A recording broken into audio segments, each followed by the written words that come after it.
Dans Daf Samech Hamuzbet, on retrouve une question à la qui a été relevée par David Amelech lorsqu'il faisait une de ses guerres.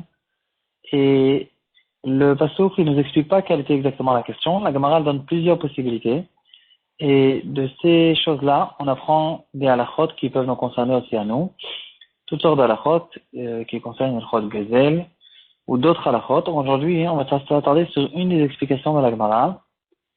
La question qui a été relevée par David Amelech, c'est est-ce qu'on a le droit de se sauver en causant un dommage à l'argent de quelqu'un d'autre. C'est-à-dire, quelqu'un qui est en danger et il a une possibilité de brûler la maison de quelqu'un d'autre, de lui causer un dommage, de lui voler certaines choses, etc. pour pouvoir se sauver de ce danger. Est-ce qu'il a le droit de le faire ou bien non? La réponse qui a été donnée par le Sanhedrin, c'est que de manière générale, on n'a pas le droit. Comme ça, on dirait que c'est la réponse. Mais puisque tu es un roi, le roi, il a des règles différentes que tout le peuple. Et en tant que roi, tu as le droit de le faire.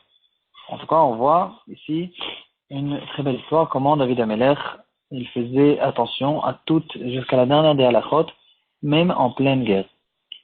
Et d'après ce qui a l'air de trouver, ce qu'on a l'air de comprendre dans la Gemara, au moins d'après le chat de Rashi, c'est que quelqu'un qui est en danger, il n'a pas le droit, et ainsi il n'est pas un roi, il n'a pas le droit de se sauver à travers l'argent de quelqu'un d'autre. Et là, c'est très difficile de comprendre. Pourtant, on sait tous que, du coup, quelqu'un qui est en danger, ça repousse toutes les misères de la Torah.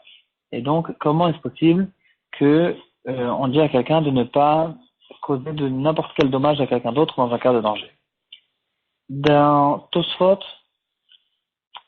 dans Trilmaou et dans le Roche, aussi dans notre soutien, ils disent que bien sûr que c'est permis. La question de David était, est-ce qu'il aura besoin de payer dans le cas où il a besoin de brûler, en fait, quel était le cas là-bas? Il y avait des tas de foin dans lesquels se cachaient des terroristes, des Plishtim, et il voulait savoir, est-ce qu'il a le droit, la question d'après Rachid, c'était, est-ce qu'il a le droit de brûler ces tas de foin qui appartenaient à des Juifs, ou bien non? Et on dirait que la réponse est que non. Mis à part le fait que c'était un roi, on dirait que la réponse est que non. D'après Tosfot, bien sûr qu'il a le droit de le faire. Dans un cas de danger, on a le droit d'endommager la maison ou n'importe quel autre objet de quelqu'un d'autre. C'était la seule question, c'était est-ce qu'il aura besoin de payer ou il n'a pas besoin de payer. Et sur ça, on dit que une personne a besoin de payer. Comme ça, la halakha a été tranchée dans le Shulchan Aruch. On peut essayer de s'imaginer dans un cas qui peut être actuel. Des terroristes qui se cachent dans une maison d'un juif, est-ce que j'ai le droit de démolir la maison sur les terroristes, ou bien je n'ai pas le droit de le faire? D'après ce que nous tranche la halakha dans le Shulchan Aruch, peut-être que même Rashi pense comme ça. En tout cas, on peut retrouver dans Prochain Ispat, Siman Shin Nuntet Yivdalet, quelqu'un qui se trouve en danger, nous dit le Shulchan Aruch, un danger de mort, il a le droit d'endommager de l'argent de quelqu'un d'autre pour se sauver, mais il faut qu'il sache qu'il aura besoin plus tard de payer tous les dommages qu'il a causés. Dans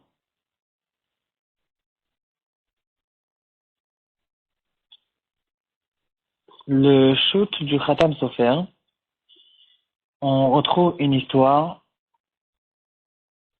et aussi, à travers cette histoire, on retrouve notre halakha. Dans le Khatam Sofer, shoot Chelekbet Yoredea Seman Reshlametet, il ramène l'histoire d'un immense incendie qui a éclaté dans la ville de Matersdorf.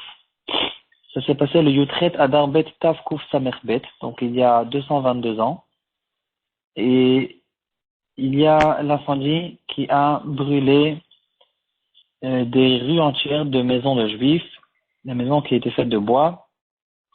Et les Gabaïm de la Keïla, quand ils ont vu que le feu commençait à s'approcher de l'endroit où se trouvait la grande choule avec les sfarim, etc., ils ont eu très peur. Donc ce qu'ils ont fait, c'est qu'ils ont demandé à une veuve, une veuve qui se trouvait,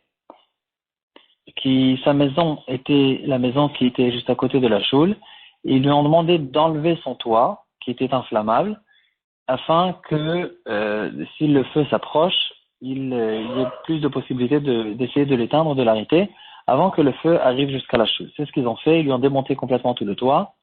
Et finalement, le feu s'est arrêté un peu avant, et le Khatam Sofer, il a dit aux Gabaïm de la ville qu'ils doivent dédommager complètement cette veuve, lui reconstruire complètement tout le toit.